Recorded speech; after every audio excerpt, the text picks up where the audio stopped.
Let's make some money on the NBA. It's Rick Kamla, a.k.a. Ricky Props, and let's hit the wood for a Monday night in the NBA. Spencer Dinwiddie at New York, over 19.5 points, minus 105. Spence is the new number one in Brooklyn, getting all kinds of minutes, all kinds of shots, 25 points in his first game, 9 over the weekend. I see a big one tonight. New York allows the 10th most points to point guards.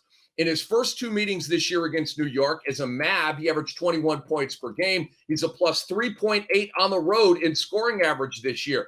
Collin Sexton at Indiana, over 17.5 points, minus 110. Indiana allows the second most points to shooting guards. Sexton has started the last 3 games. He's gone 22, 22, and 15 in those games. First meeting against Indiana earlier this year, he had 18 points in 28 minutes off the bench. He's now playing well over 30 minutes per game. Mikal Bridges at New York, over 18.5 points, minus 115. New York allows the second most points to small forwards. He had 23 in his first game as a net on Saturday. And in February, he's averaging 23.2 points per game over 5 games. PJ Washington at home against Atlanta tonight, over 16.5 points, minus 105. Atlanta allows the 4th most points to power forwards. He's been 17.5 points in 2 meetings against Atlanta this year. He's a plus 4.1 points per game at home, averaging 17.3, and he's been over this number in 3 straight. And Walker Kessler at Indiana, over 11.5 points, minus 125. Indiana allows the 6th most points to the center position. Kessler's been over this number in 10 of the last 14 games. And in the first meeting against Indiana, he had 20 points. The Ricky Props rule. Wait a little while. Wait until closer to the game to make sure injury news doesn't pop up. Your guy doesn't play. Some other guy misses that changes the computations of the game. So that's the Ricky Props rule. Now for some and ones.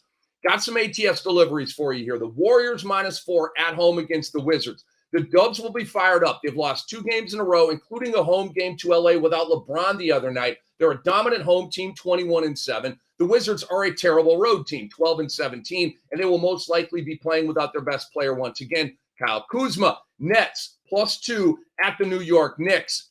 I know, you think I'm crazy. The Nets have beaten the Knicks 9 straight times, and it doesn't matter who's playing for the Nets. Durant and Kyrie, and it doesn't matter. They always win, no matter what. I love the way the Nets are playing. They're playing super hard in the post-KD and Kyrie era, playing with a chip. They're super deep, and the Knicks are a lousy home team. They're 15-15. And some waiver wire pickups for you. Talen Horton-Tucker of the Jazz. His minutes are up after the Westbrook trade. In his last 3 games, averaging 16 points and 7 assists. And then Josh Green for the Mavericks. In February, averaging 18 points, 2 threes, and 1 steal per game. Dorian Finney-Smith traded to Brooklyn, and Josh Green is getting those minutes right now. Get interactive with Ricky Props and Better Sports Network at Better Network on Twitter. What props do you like? Disagree with, agree with? We're all in this together. Interact with us. And for more NBA and college basketball betting advice, go to bettersports.com and on demand with the BSN app.